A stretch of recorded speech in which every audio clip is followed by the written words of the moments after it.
उसे ऐसी हरकत करते हुए देखकर दोनों के दोनों अभी अपनी जगह पर ऐसे खड़े थे जैसे कि उन्होंने अपने सामने कोई बड़ा सा जोकर देख लिया हो, और उसी के साथ में उनका चेहरा शर्म से लाल हो गया था। हेड माधव ने एक बड़ी सी मुस्कान के साथ में कहा, अरे दोस्त, ये तुम्हारा नाइट स्टूडेंट तो नहीं है ना? जियान, अरे अरे, आखिरकार ये क्या कर रहा है? तुम तो मेरे को बताया करते थे ना, ये तो बहुत ही ज्यादा शर्मीला है। तो आखिरकार ये कैसे एक महिला से इस तरह से बात कर सकता है? क्या ये बेशर्म भरी हुई बातें इसी की ट्रेनिंग का हिस्सा है? माधव की बात सुनने के बाद में गिरिक ने कहा, हाँ, वास्तव में वो मेरा ही स्टूडेंट है, लेकिन आखिरकार ये बेशर्म इंसान यहाँ पर कर क्या रहा है?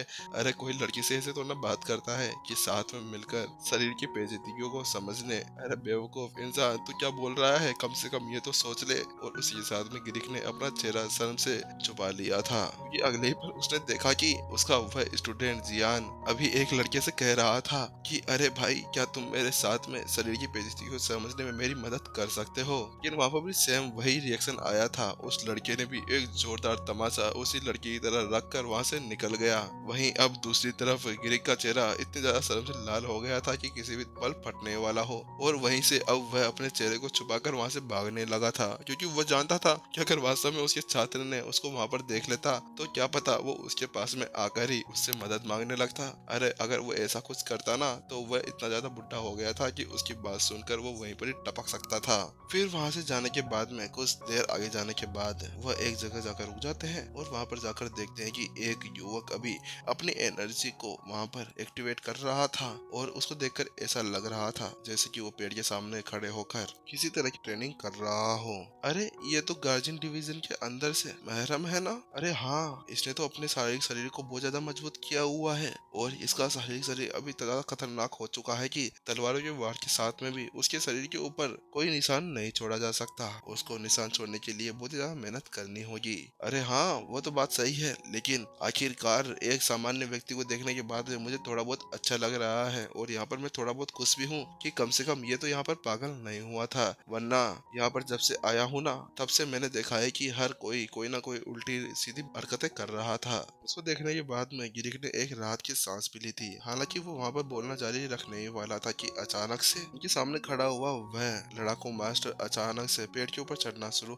महरम अचानक से पेड़ के ऊपर चढ़ना शुरू कर देता है, और फिर उस पेड़ के ऊपर टॉप पर जाने के बाद में वह थोड़ी देर रुकता है, और उसके बाद में पुटोंग और नीचे जाकर धड़ाम से गिरता है। वह जमीन के ऊपर सिर के बल गिरा था, जिसके कारण उसका पूरा सिर अभी जमीन के अंदर घुस चुका था। ऐसा लग रहा था कि कोई गाजर अभी बाहर निकाली जा रही हो। उसको देखते ही दोनों के होश उड़ गए थे और बाल बाल एक तरफ निकल गए थे। वास्तव में ऐसा लगने लगा था कि अभी वह एक पागलों की दुनिया के अंदर आ चुके थे। अरे ये बंदा क्या कर रहा है? अरे मरम रुको। लेकिन वो ऐसा कहने वाले थे कि अचानक से वह बंदा अपने आप को फिर से बहुत बड़ी मुश्किल से बाहर निकालता है, और फिर से पेड़ के ऊपर चढ़ जाता है, और फिर से पुटोंग, और उसी के साथ में फिर से जमीन के ऊपर आकर गिरता है। इस बार उसको थोड़ी वो चोटें लगी थी। उसके ऊपर दवाई लगाने के बाद में फिर से वो थोड़ी देर रुकता है, और अपनी एनर्जी को एक्टिवेट करने के बाद में फिर से वो ऊपर चला जाता है। पुटोंग पुटोंग पुटोंग, और ऐसे करते करते वह वहां पर 2-3 बार गिरता है। कई बार तो उसके सर से खून भी निकलने लगा था। अरे अरे, ये इन सभी को क्या हो गया है? अरे इन सभी को किसी ने पागल वागल तो नहीं कर दिया प्रिंसिपल विपिन? या आपके संगत का असर है? ये देखिए सभी सभी किस तरह से पागलपंती की हद तक पहुंच चुके हैं। अरे ये सभी सभी हमारे कॉम्पैक्ट मास्टर हॉल के जीनियस हैं। इन सभी के साथ में आपने क्या कर दिया? अरे इनको 3 दिन बाद में होने वाले उस फ्रेंडली बैटल के लिए तैयार होना था, लेकिन आपने इनको किस तरह का इंजेक्शन लगा दिया है कि जिसकी वजह से इनकी ऐसी हालत हो गई है। वास्तव में कॉम्बैक्ट मास्टर हॉल को इन सभी से बहुत ही बड़ी उम्मीद थी। आखिरकार ये सभी तो यहाँ पर फिर से कॉम्बैक्ट मास्टर हॉल के अंदर एक गौरव को लाने की कोशिश कर रहे थे। हालांकि ये गौरव की जगह पागलपन को साथ में लेकर आ गए। उसके बाद में वहां से देखने के बाद वो दोनों के दोनों अब आगे बढ़ने लगते हैं। हालांकि जैसे जैसे वो आगे बढ़ रहे थे उनको झटके और भी ज्यादा अधिक लगते जा रहे थे। उनको दिख रहा था कि कोई तो कहीं पर स्विमिंग पूल के अंदर जाकर उसके अंदर एक लाश बनकर लेटा हुआ था, और कहीं पर कोई अपने आप को जमीन के अंदर धंसाकर बिल्कुल एक कब्र के अंदर लेटा हुआ पड़ा हुआ था। और आगे चलते हुए अब उन दोनों को, उन सभी 20 कॉम्पिटिटर्स को ढूंढने में ज्यादा समय नहीं लगा। हालांकि उन सभी को देखने के बाद में अब उन दोनों को ऐसा लगने लगा था कि वास्तव में वह सभी के सभी अब पागल हो चुके हैं, क्योंकि वह सभी ऐसी हरकतें कर रहे थे जहाँ पर कोई समझदार इंसान तो कभी भी ऐसा करने के बारे में नहीं सोचेगा। और उन सभी को देखने के बाद में उन दोनों को ऐसे लगने लगा था कि इस कॉम्पैक्ट मास्टर हॉल के ऊपर अब एक प्रलय आने वाला है। इसी सोच विचार के साथ में जल्दी से वह अब हॉल मास्टर जगदीश के आवाज की तरफ बढ़ने लगते हैं। हॉल मास्टर जगदीश, आखिरकार ये क्या चल रहा है? लेकिन हालांकि वो वहाँ पर इस सवाल को पूछ ही रहे थे कि उन्होंने देखा कि उनके सामने खड़ा हुआ एक व्यक्ति, वो व्यक्ति कोई और नहीं था, वह हॉल मास्टर जगदीश थे, जो अभी आसमान के अंदर देख रहे थे। और उनके बाल पूरी तरह से बिखरे हुए थे। ऐसा लग रहा था किसी चिड़िया ने उनके बालों के अंदर घोंसला बना लिया हो। और जैसे ही वह उनके चेहरे को देखते हैं तो उनकी तो होश उड़ जाते हैं, क्योंकि वास्तव में अभी उनकी आंखों के नीचे डार्क सर्कल्स आ चुके थे। देखने से ऐसा लग रहा था जैसे कि वह कई दिनों से सोए नहीं हो। उन दोनों को वहाँ पर आते हुए देखकर हॉल मास्टर जगदीश ने कहा, हाँ तुम भी यहाँ पर आ गए? अरे मुझे भी नहीं पता कि आखिरकार यहाँ पर चल क्या रहा है। एक सेठ सी और ऐसे आलसी भरी आवाज के साथ में उन्होंने उन दोनों से कहा। ड्रेसिंग से दिखने वाला हॉल मास्टर जगदीश अभी चिड़िया के घोंसले की तरह बाल लिए और आंखों के सूजन लिए हुए वहाँ पर खड़ा था। और उसने उन दोनों से आगे कहा, अरे बात कुछ ऐसी है कि मैंने प्रिंस लुपिन को वहाँ पर बुलाया था उन सभी को ट्रेन करने के लिए। उसके बाद में प्रिंस लुपिन ने कहा था कि वो ट्रेन भी कर देंगे। और उसके बाद में उन्होंने वहाँ पर उन सभी को ट्रेनिंग की एक मैनुअल्स दे दी थी। और उन्होंने मुझसे साफ साफ ये कह दिया था कि अब आपको यहाँ पर टांग लगाने की कोई भी जरूरत नहीं है। हालांकि अब उसकी ऐसी हरकतों को देखने के बाद में मुझे पता नहीं कि आखिरकार वो यहाँ पर करना क्या चाहता है। इस समय हॉल मास्टर जगदीश अभी मानसिक रूप से पूरी तरह टूटने वाले थे।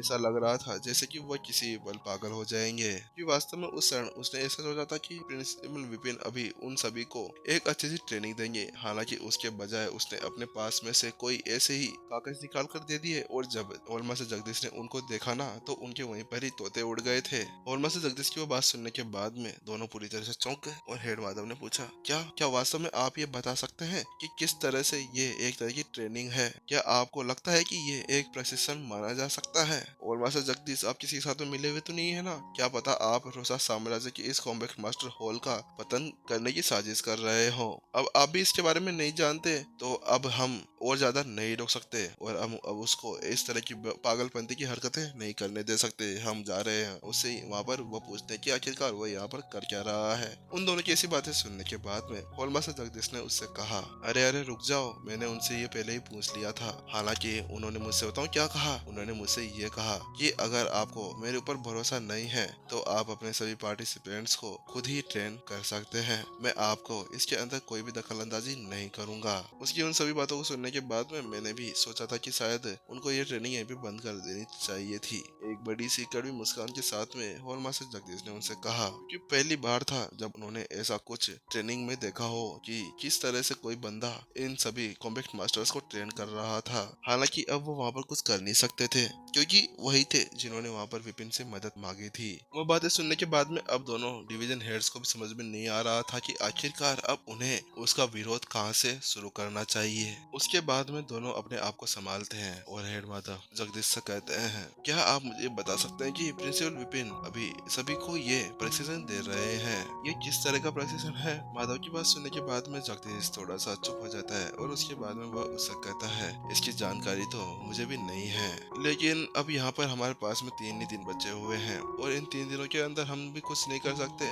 और अब हम इसके अलावा ज्यादा कुछ नहीं कर सकते कि हम अभी प्रिंसिपल विपिन को उन्हें प्रशिक्षण देने की अनुमति दे दें। शायद हो सकता है कि इन 2-3 दिन के अंदर कुछ चमत्कार ही हो जाए। जब हॉल मास्टर जगदीश ये बात कर रहे थे तो उन्हें भी अपनी बातों के ऊपर विश्वास नहीं था। हालांकि वह अपने आप को इसी तरह से संतुष्ट कर पा रहे थे कि कई सारे समय से वह हर बार इसी तरह से अपना रिजल्ट लाया करते थे। हालांकि इस बार कोई फर्क नहीं पड़ता कि अगर वह अपने वहाँ पर सभी लड़ाकू मास्टर्स को भेजते हैं और उसके बाद में कोई स्लॉट प्राप्त नहीं करते हैं तो उससे भी उन्हें कोई ज्यादा फर्क नहीं पड़ने वाला था, क्योंकि अब ये यहाँ पर यही काम था इसी वजह से अब उनके पास में कोई और चारा था नहीं। अब वह केवल विपिन के ऊपर ही एक दांव लगाकर देख सकते थे और कोई न कोई चमत्कार की वेट कर सकते थे। विपिन द्वारा किए गए उन सभी कारनामे और उन सभी तबाहियों को देखने के बाद में ये उनके दिमाग से और उनके सोचने से बाहर निकल चुका था। और से जगदीश की बात सुनने के बाद में दोनों ने अपना सिर हिला दिया और उसके बाद में वो दोनों अब चारों तरफ देखने लगते हैं। हालांकि उन्हें विपिन कहीं भी नजर नहीं आता, इसीलिए वह और से जगदीश से पूछ ही लेते हैं, प्रिंस और विपिन कहाँ पर गए? उन्हें आपके साथ में यहीं पर ही होना चाहिए था या फिर सभी लड़ाकू मास्टर्स के साथ में। हालांकि हमें वह कहीं पर भी नहीं दिख रहे। उनकी बात सुनने के बाद में होरमा से जगदीश ने उन्हें जवाब दिया, वह अभी यहाँ से चले गए हैं। उन्होंने कुछ समय पहले ही 2 और 7 स्टार के चिन्ह प्राप्त किए हैं। इसी वजह से अभी वह 7 स्टार मास्टर टीचर के लिए सेल को प्राप्त करने के लिए गए हुए हैं। उन शब्दों को सुनने के बाद में दोनों पूरी तरह से अचंभित रह जाते हैं। क्या वह यहाँ से चले गए? लेकिन आपने कुछ समय पहले तो ऐसा कहा था ना कि वह हमारे सभी लड़ाकू मास्टर्स को यहाँ पर ट्रेन करने के लिए आए हैं, तो उन्हें यहाँ पर रहना चाहिए था और इसके बजाय वह यहाँ से उन सभी को पागल करने के बाद में चुपचाप निकल गए। क्या ये अब बेशर्मी की हदों को पार नहीं कर रहा था? ये सोचते हुए अब दोनों आकाश की तरफ देखने लगे, जैसे अभी होलमा से जगदीश देख रहे थे, और उन्होंने भी जोर से आ भरी। होलमा से जगदीश ने जैसा कहा था, विपिन अभी इस समय हेड आदर्श की तरफ जा रहा था। वो पहले मास्टर टीचर पवेलियन जाना चाहता था। हालांकि वहाँ पर जाकर उसको कोई फायदा नहीं होने वाला था, क्योंकि उसने वहाँ पर एम्पायर बिल्डिंग के अंदर वो टेस्ट देकर पहले से ही 7 स्टार की उस परीक्षा को पास कर लिया था। हालांकि उसे पता था कि वहाँ पर जाकर वह किसी को कुछ ज्यादा नहीं समझा पाएगा। इसी वजह से उसने सोचा कि शायद उसे अभी आदर्श के पास में जाकर ही उसकी मदद ले लेनी चाहिए, क्योंकि अभी विपिन वहाँ पर पहले 7 स्टार मास्टर टीचर बन लेना चाहता था। क्योंकि अगर वह एक बार 7 स्टार मास्टर टीचर बन जाता है तो उसके बाद में वह संत एकेडमी के अंदर जाकर अपनी ट्रेनिंग को आगे बढ़ा पाएगा। और उसके अलावा जो सबसे ज्यादा इम्पोर्टेंट चीज थी वो थी प्रत्युषा, और प्रत्युषा को ढूंढना। प्रत्युषा को ढूंढने के लिए वह वहाँ पर कुछ भी कर सकता था। ऐसे सोचते हुए अब विपिन आगे की तरफ बढ़ रहा था, और थोड़ी समय के बाद में वह अभी हेड आदर्श के रूम के बाहर पहुंच जाता है। जैसे वो वहाँ पर पहुंचता है, अचानक से उसको वहाँ से एक आवाज सुनाई देती है, हेड आदर्श आप ऐसे कैसे कर सकते हैं? पवेलियन मास्टर रेयान से वह थे जिन्होंने अलौकिक राक्षसों के द्वारा बिछाए गए जाल के बारे में पता लगाया था, और अगर उन्होंने उस समय वैसा नहीं किया होता तो हमारा मास्टर टीचर पवेलियन कब का खत्म हो चुका होता। फिर भी तुम आखिरकार कैसे एक 6 स्टार मास्टर टीचर के लिए उन्हें बदनाम कर कर इस तरह से जेल के अंदर बंद कर सकते हो? छोटी सी बदनामी के लिए तुमने उसे एक राय का पहाड़ बना दिया। और एपिसोड यहीं पर ही खत्म कर दिया गया। इसका नेक्स्ट एपिसोड सभी को मिलेगा सुबह। और अगर आप लोग चैनल पे नए हैं तो चैनल को सब्सक्राइब जरूर कर दें। फिर हम सभी लोग मिलते हैं नेक्स्ट एपिसोड के अंदर। Tata bye bye.